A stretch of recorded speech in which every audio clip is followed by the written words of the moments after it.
sweet chariot coming for to carry me home. Swing low,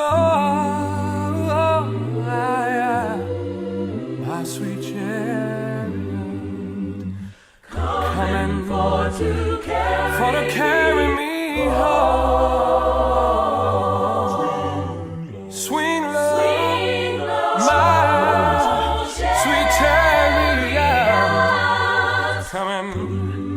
coming for to carry me home. Carry me home. Yeah, sweet Lord, my sweet chariot. Hey, I just wanna go home. Swing low, sweet chariot, and carry me home. Come on and swing. Swing down, chariot, stop and let me ride. Swing down, chariot, stop and let me ride. Why don't you rock me, Lord? Come and easy. I got a home on the other side. 6 white horses prancing side by side. 6 white horses prancing Oh, side by I side. want you to rock me, Lord. I've got a home on the other side. Swing low, and let me ride. Swing low. Well, Ezekiel went down in the middle of the field, said he saw an angel with a chariot wheel. Wasn't too particular about the chariot wheel, he just wanted to know how the chariot feels. Swing down, chariot, stop and let me ride. Swing down, chariot, stop and let me ride. Rock me, Lord, come and easy. A home on the other side. Swing low, swing low, swing low, swing low, and let me ride. Won't you ride? Well, Ezekiel went out and he got on board. Chariot went a-rocking right on down the road. Wasn't too particular about the rocky road. He just wanted to lay down his heavy load. Swing down, chariot, stop and let me ride. Swing down, chariot, stop and let me I ride. want you to rock me, Lord. Come and easy. Hey. I got a home on the other side. I've got a home on the other side. Got a home on the other side. Got a home on the other side. Got a home on the other side. Got a home on the other side. No more pain on the other side. There's no more sorrow on the other side. No more trouble on the other side. There won't be any tears on the other side. And no more fears on the other side. Got a home on the other side. I've got a home on the other side.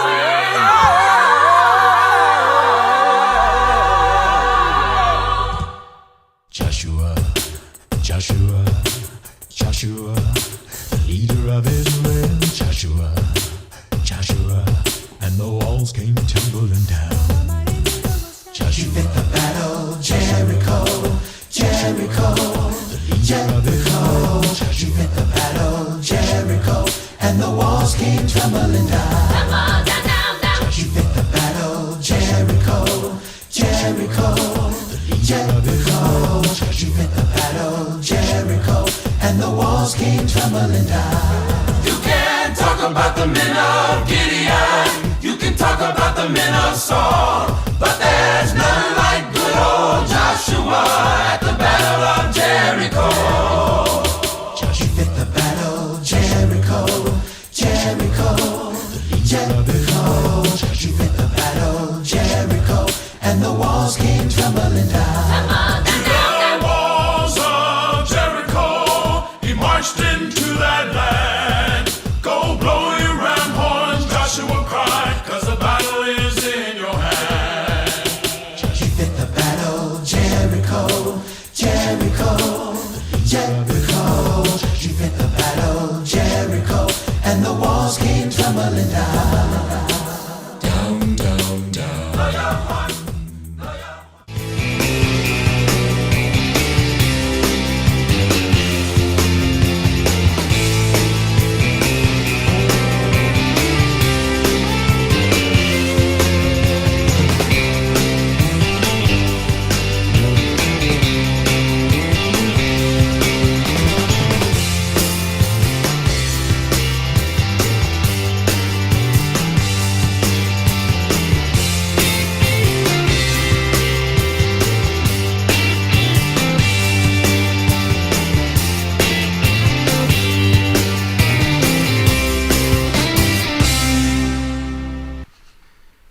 Okay, hi everybody. Glad you weren't here 5 seconds ago. We were just doing a bit of cleanup. Yeah. Anyway, so thanks for joining us.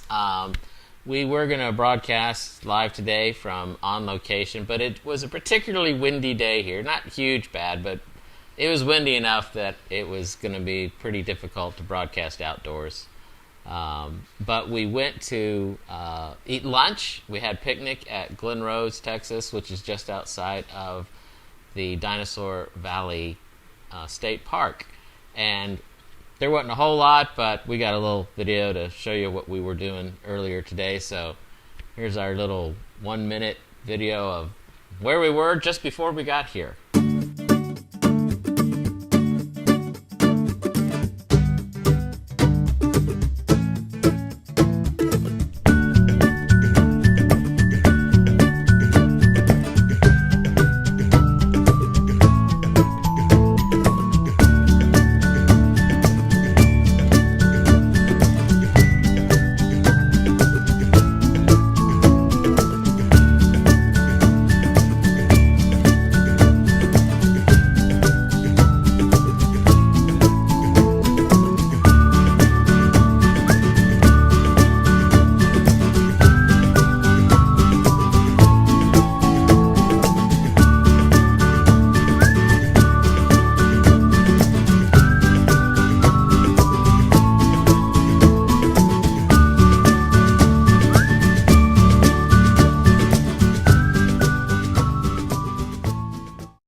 So that was fun. And here for the professional commentary and critique of Dinosaur Valley National State Park is our own National State Park professional extraordinaire, Miranda.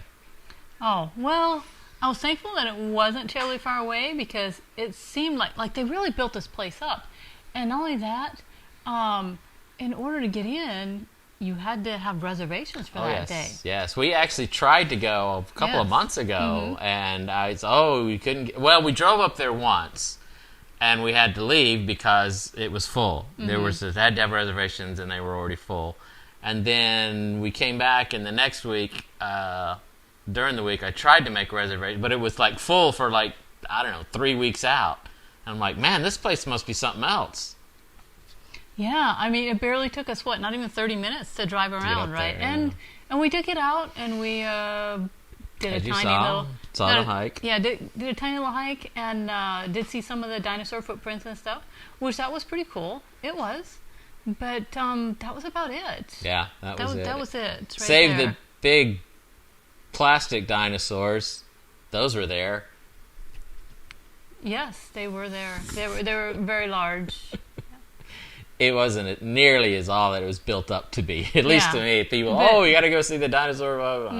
But apparently, it is a very popular place for people to camp. Yeah, a lot of campers. A lot. I'm guessing that people go. There's not really a river. I guess there used to be a river there. There's some water still there, but I'm guessing the thing is to go camp and then go walking up and down the water and the river and see the dinosaur tracks all in the river. My parents did have their kids out there, 8, 10-year-olds and such, that they were having a good time. Yeah. But, I mean, other than that... Splashing through the puddles and such. And they were excited. Oh, I'm standing in a dinosaur footprint. Woohoo. Anyway, but that was about it. So, yeah. So much for Dinosaur Valley State Park. It was... We came, we saw, we left. Yeah, some of the other state parks we've been to, you always kind of drive in a circle around. And this, I think, was the smallest circle so far. Yeah, it was kind of, I was surprised at all the campers, though. I just, if you're a camper or not, I would go in a, camper. I've tent camped before, and I can do it. I'm not excited about it. I wouldn't do it by choice now. But there was a lot of tent campers, and there was some RVs and stuff too, but a lot of tent campers. And I don't get it. If you're going to go away, I mean, either get a hotel room or I would sleep in the car before I'd sleep in a tent. I know you would, because you have. Oh, yeah, of course, because it's easier than setting up a tent, right?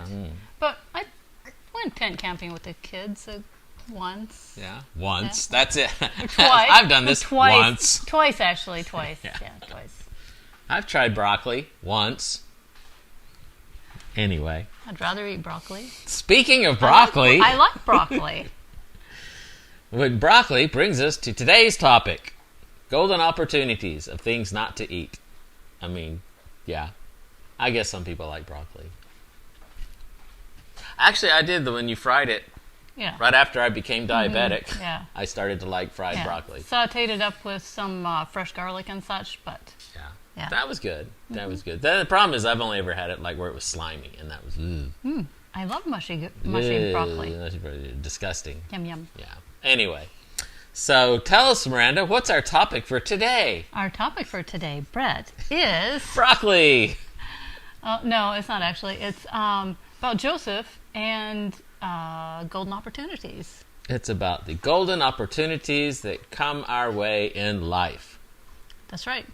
Even broccoli is a very golden opportunity for some people, I guess. for good health and things like that. Doesn't So. come across as a golden opportunity.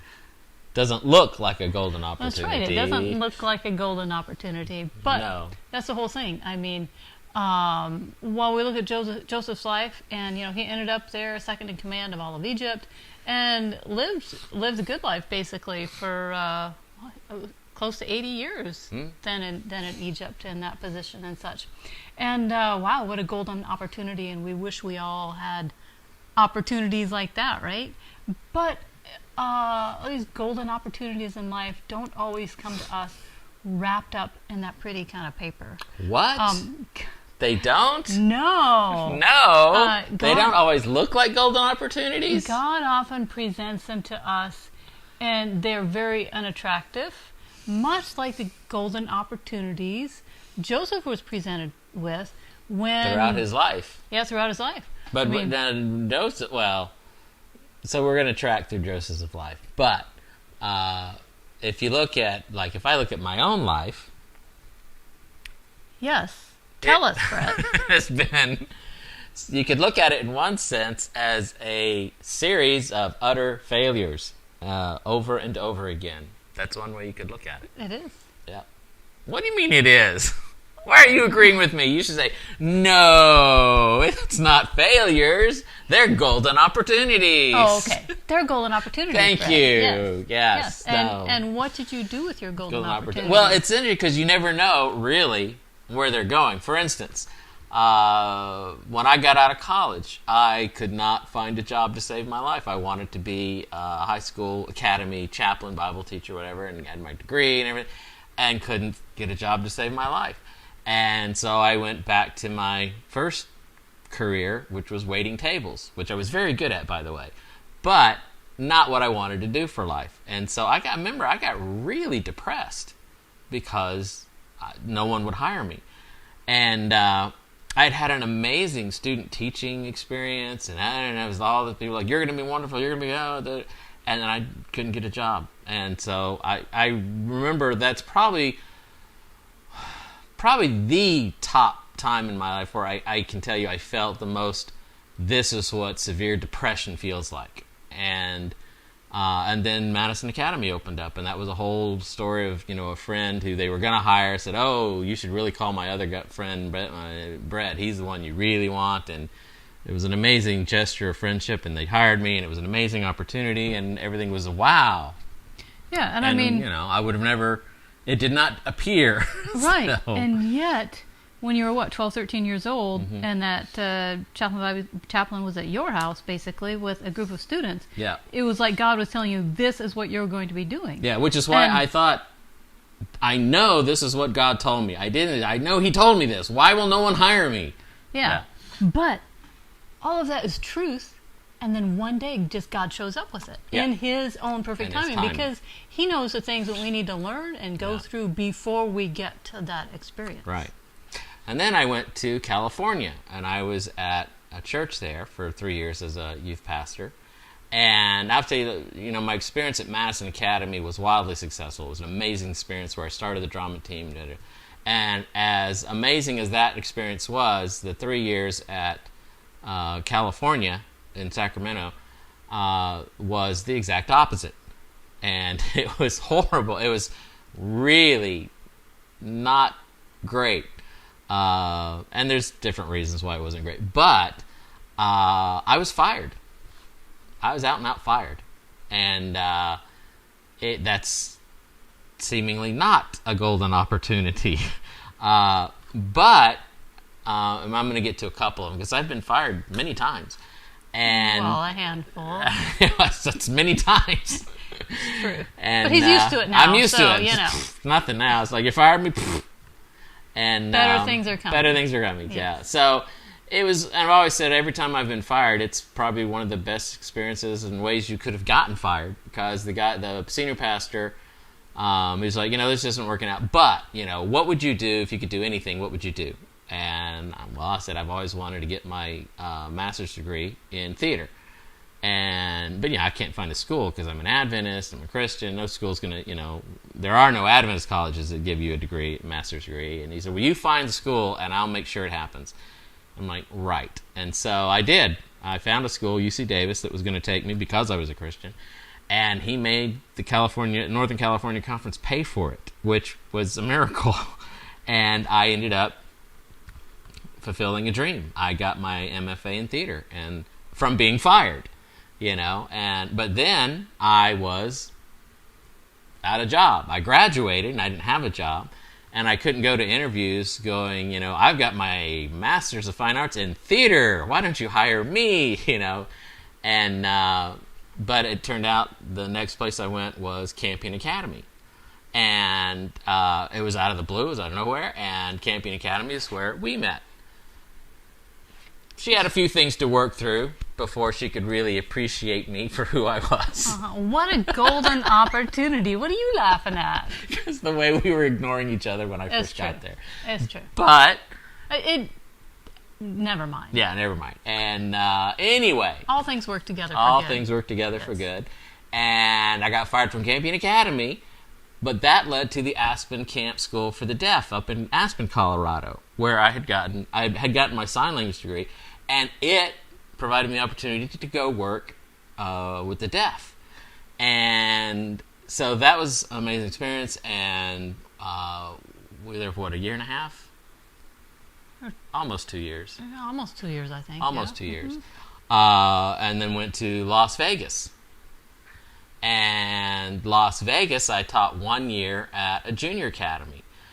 And I wasn't fired from the junior academy, really. I was getting close to, only because they wanted to bring in I was a secondary ed teacher, and they had me teach in 7th and 8th grade. And when I ended up showing up the very first day, the principal was like, he said, hi, who are you? I said, I'm your new you're a new 9th grade teacher. Mm-hmm. He said, oh, that's great, because we don't have a 9th grade. I was like, oh. And they had hired me from the conference level, and I guess hadn't told him. And so I ended up being transferred from the school to the church, it was right next door. And I ended up being youth pastor, and then I guess family or young adult pastor. Yeah, young adult. And then senior pastor. And I really wasn't fired from that either, not particularly fired, No, but we could have stayed. Mm-hmm. But I was senior pastor as interim, and the president came down and said, you're not going to be the senior pastor. And at that point, it would have been really tough to stay, bringing somebody in, and so we left. I went to Highland View Academy. I got fired from Highland View Academy, ended up in Kansas, Nebraska, was there, and ended up fulfilling another dream, that was teaching at the college level, and was there for 7 years. Got fired, and But no, he didn't get fired. He was let go with a group of people. We were fired together. Yes, because of restructuring. Yes, yeah. I mean, they were all for different reasons, and then probably justifiable reasons, but he didn't choose to leave. They were, because but that, having been there, got me opportunities to do things, but it ended up allowing me to come here to Texas. And here I'm chair of the communication department at Southwestern Adventist University, and but shot like there's things I wanted to do at Union, but the things never worked out for us to be able to, like shoot a little movie and stuff. And we shot one this last summer. And we did some live streaming and stuff we could have done at Union, but it didn't work out. But here we're doing them.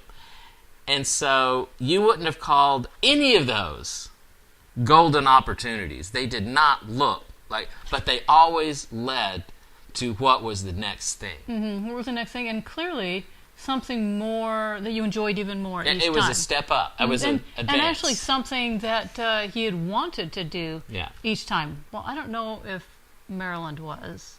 Maryland was an interesting, because when you came up with it, because he was the one that found that it was at Highland View Academy, it was like a going back, because I had been there as a task force worker, and it's where the idea for the drama team first initiated. And so going back was really kind of a full circle thing, and bringing the drama team to life there, because we didn't really have one. I mean, we did it the 7th and 8th grade that one year. Yeah, but not. But not really. And it was bringing the ACT drama team back to life, and we had a great few years there. And as I just mentioned on someone's timeline, I take full responsibility for Kristen and Dylan being together and getting married.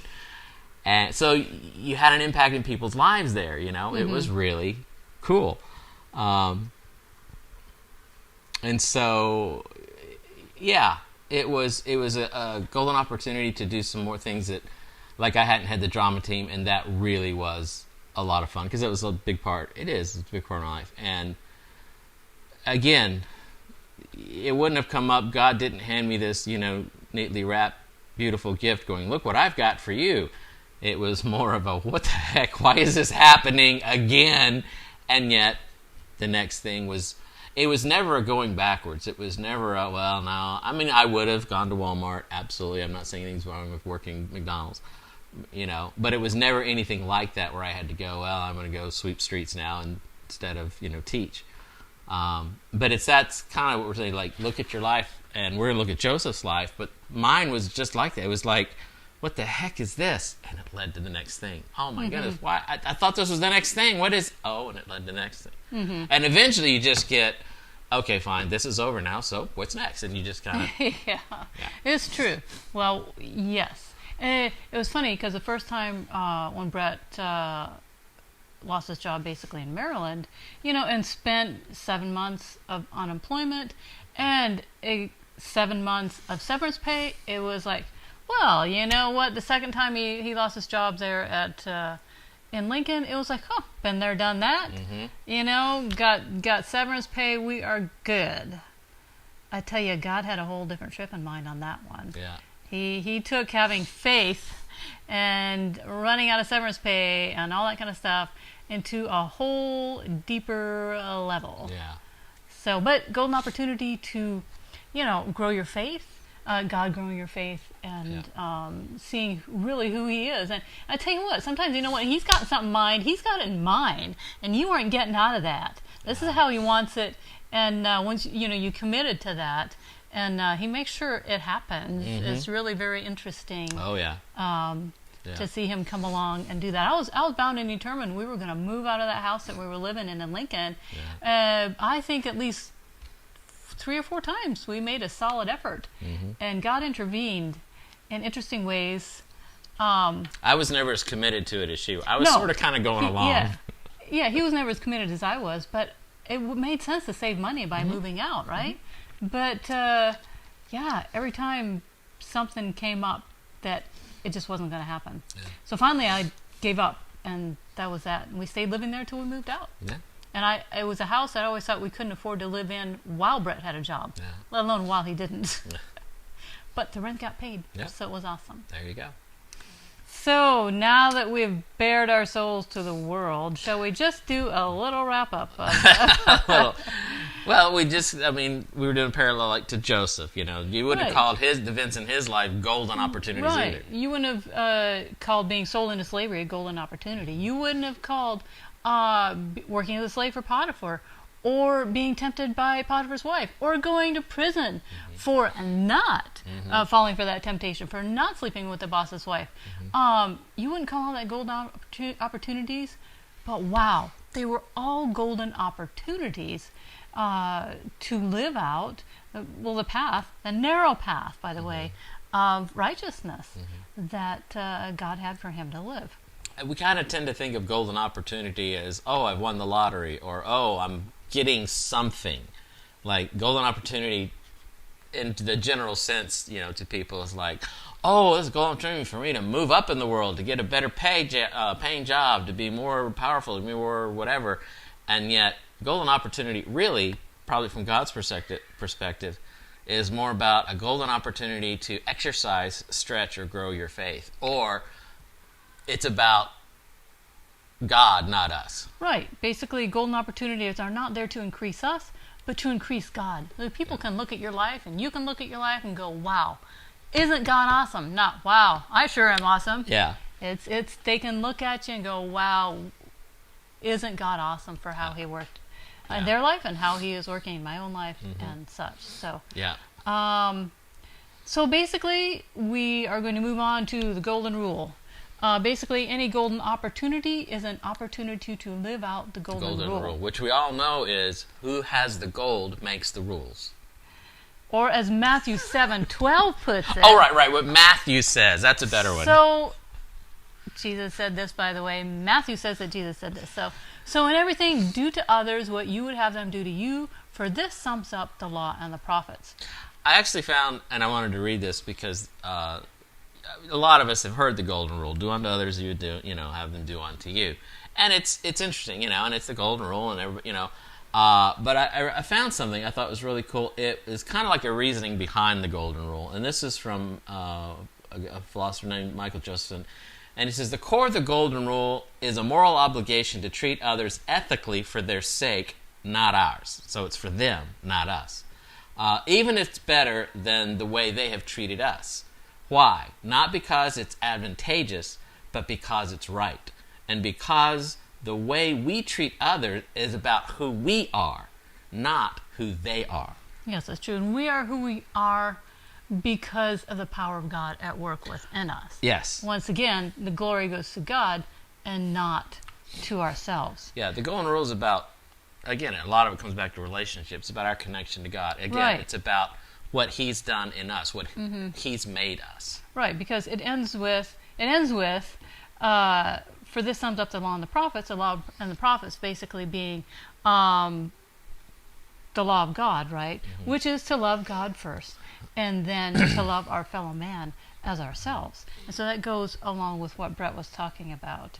And so basically directly after the golden rule comes the text that talks about enter by the narrow gate, for broad is the way and wide is the path that leads to destruction, and many are those that go there, but narrow is the gate, and difficult is the path that leads to righteousness. Why is and it few difficult? find that. Why is it difficult? Yeah. Because we can't see past what God is asking us to do at the moment. I mean, well, I guess if we take Abraham, for example, he did have a relationship with God, and he knew that God's words were true. And I think he learned that not only because of the times that he did what God asked him to do, but he really learned that in the times that he didn't do what God asked him to do. Yes. Those are really moments that God teaches us as well. Oh yeah, they're both learning. Yeah. And so, what was your question again? Why is the narrow way so difficult?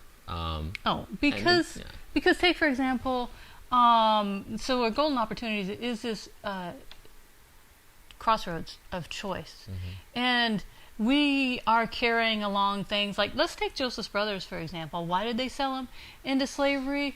Because they were carrying around unforgiveness and revenge, and basically they also wanted all the glory for themselves. They didn't want to share it with their little brother. They were worried that their little brother might very well be the one who inherited the family farm, basically, and it wouldn't be them. And so they were going to make sure that, they were also going to make sure that those dreams that he had, they were going to be gone. You get rid of the little brother, you're getting rid of those dreams. Well, little did they know, right? And so they walked down the broad path, carrying these things of revenge and unforgiveness, which you cannot take with you down the difficult path of righteous living. Because imagine, for example, Jesus standing there at the narrow gate, and he is inviting you in, but he's kind of blocking the way to seeing what is down that path. Now, the broad path, of course, it's easy to see all those sparkly things that we want and we must have. And so it's easy to carry also our things like revenge and unforgiveness and desire for self-glory. It's easy to carry that down the broad. There's nothing stopping that. Fact is, that is the way to go. You need those down that path. But the narrow path, you've got to set down those things before you can enter. There was a kingdom with two brothers. And one brother was, wanting to rule the kingdom, and so was the other brother wanting to rule the kingdom. And while one was on the throne, and he was kind of a selfish, gluttonous kind of brother, and all about himself and his, enjoying the prosperity of life of being rich and the king. His brother came in, and he took over the palace and took his brother captive and put his brother in a room in the castle. And in this room, there was a door and a window. And the door wasn't particularly small, but it was a little bit smaller than what a normal door would be. And knowing his brother's personality and his weakness, he every day, 3 times a day, filled his brother's room with wonderful, amazing, delicious food. And all the brother who was captive in the room had to do was simply not eat it. Just eat healthfully, eat less, eat whatever, lose weight so he could go through the door. And that brother died in the room because he couldn't put down his temptation for gluttony food. And it's kind of what you're saying. We have all the stuff we're carrying, and the narrow way and the door through the narrow gate doesn't allow for us to carry resentment and pride and things. We have to put that stuff down, which makes the journey up on either path much more difficult as we carry those things. But it makes it impossible to continue on the narrow way when we carry all that stuff. We can't go down the path. We can't go through the narrow gate. We have to let go of those things. Right. And so in the end, you've got Joseph and his brothers, and they didn't set it down. And in the end, when they meet up with Joseph, even after they've lived all these years in Egypt with him, and he's taking care of them and their families and everything, after their father dies, they get worried that now he's going to take revenge. I mean, how they treated their brother. They did not choose a path of peace. It hung over their heads. Yeah, and so it was always there, no matter how great their brother treated them. And yet Joseph, he lived. He chose peace, and so therefore he was able to live peace because he chose to live out peace. So many times we say we want peace in our lives. People say they want peace in their lives. And yet, if we don't choose peaceful actions, we are not going to have peace. And it's just that simple. It's not, I wish people would quit doing this, that, or the other thing. It's our reaction to that, our peaceful reaction to that. Joseph probably enjoyed the time in his relationship with his brothers and fathers and at peace with it. And to them, there was probably enjoyment, but there was always that thing in the back of their minds and their hearts of, when's the other shoe going to drop? When's he going to take his revenge? And, surely he's holding back just because Dad's still alive. And, no, Dad's gone out. And so there was always that, germination in the back of their hearts of, this isn't what it seems, and we're going to pay for this eventually, and it just destroys relationships. Yeah, and so basically, the story doesn't really start there, but basically, you got Joseph going to see his brothers, and they say, "Oh, look, there's a dreamer. Let's get rid of him." It turns out that the death they wanted to cause him because of that that dream saved them. If you did catch that, Miranda just jumped back to the beginning of the story when the brothers sold him into Egypt. That's when he was coming. Then, oh, look at the dreamer. I just wanted to clarify that because we were at the end, and then you went to, oh, there's. I'm making the connection You are. from the beginning That's to true. the To end. the end. I just wanted to make sure they came with us Okay, on that journey. Thank you. Yes. So yeah. I mean, it's what they viewed as something awful and needed to be get rid of. Mm-hmm. It stood as God's truth. God's words are true, Yeah. and they stood true, and came to fruition. And bowing to their younger brother was not the horrible, awful thing that they thought it was going to be. Yes. It saved their lives. It saves their families' lives. As And- was quoted in Kung Fu Panda, which I'm sure was quoting from Confucius or somebody.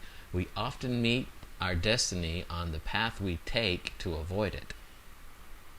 And that's kind of what the brothers did. They were like, we're going to get rid of the dreamer and his dreams and it'll be done. And what they were doing were actually helping it actually come to fruition. Yeah, which basically, I mean, we just cannot get rid of God's truth. No. It doesn't matter how hard we try. Or plan. Or plans. It doesn't matter. It's still there. Mm-hmm. It is still there. Yep. For us and many times in spite of us. Yes. Yeah. Yes. At the end. Oh, is that it? Oh, wow. Look at Ish. that. Ish. I mean, ish, yes. Yes. Yes. Well, I guess I could add on the story. I've probably told it, but we're going to give a different application to it. About the time I was probably 13 years old, my mom locked herself out of the van, and she eventually came inside the house, and she's like, hey, I want you to come outside and see if you can help me get into the van. And I'm thinking, I'm a kid. I know nothing about breaking into vans. You should be thankful for that, right? And but good thing. I just kept my mouth shut, and I went outside with her. What made her think, I'm going to get my 13-year-old daughter? Surely she knows how to break into cars. I don't. Well, Well, I guess it was you, her. Obviously, Joy was not going to be any help, so. oh, you do know Joy's watching us. Yeah, that's why I said that, Joy. Okay, yeah. So, anyways, yeah, she came inside. Maybe Joy wasn't there. I don't know. But, anyways, and wanted to know if, so I went out. And I knew that I couldn't be any help. And so I was like, oh, God, if you could help us out here, it'd be really great. And so this little voice ran through my head that said, check the back doors of the van.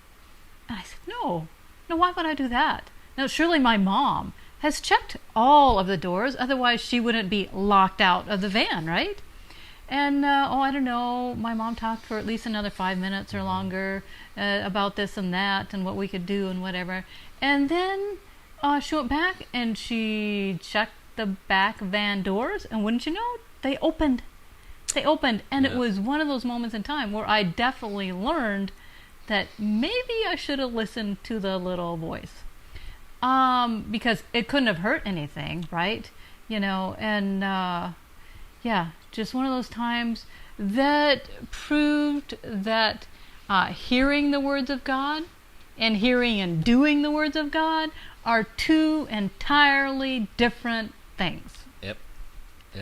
And it's not a works-based thing at all. Nope. It's done clearly by the power of God. So there you have it. And, so I thought you were going to tell the story. So Oh, okay. I was waiting for that. Oh, okay. Yeah, good. So, all right. Well, that's it. Thanks for joining us. And, again, we're here in our, home today. But I keep wanting to, be out in the parks and do something outdoors and show you guys, some of the places around beautiful Keene, Texas, as beautiful as it can be. And, hopefully it won't be as windy next Sabbath, and we'll actually do it somewhere outdoors. I decided I didn't want to fight the wind blowing in my hair and my face. And Like that. And I didn't want to have to listen to Aspen. Oh, the wind's made my hair, because Aspen is just wind and hair, and oh my word, it's just a horrible disaster. Yeah. Anyway, I don't care. It doesn't bother my hair at all. My hair's fine in the wind. Good. I'll just quit giving you a haircut and see how well you like it when the wind blows you the hair in your face. Yes. My hair just grows poofy out. It doesn't really go long. It's very sad. I wanted long hair for the longest, and I couldn't I couldn't get long hair. It would just get like down to here, and then just would grow out, and I would look like a bush walking around. It was very sad. Now I want to see that. You want to see that? Now she wants to see that. Yes. Anyway, so thanks for joining us. I hope you had a good, great, beautiful Sabbath day, and have an awesome week this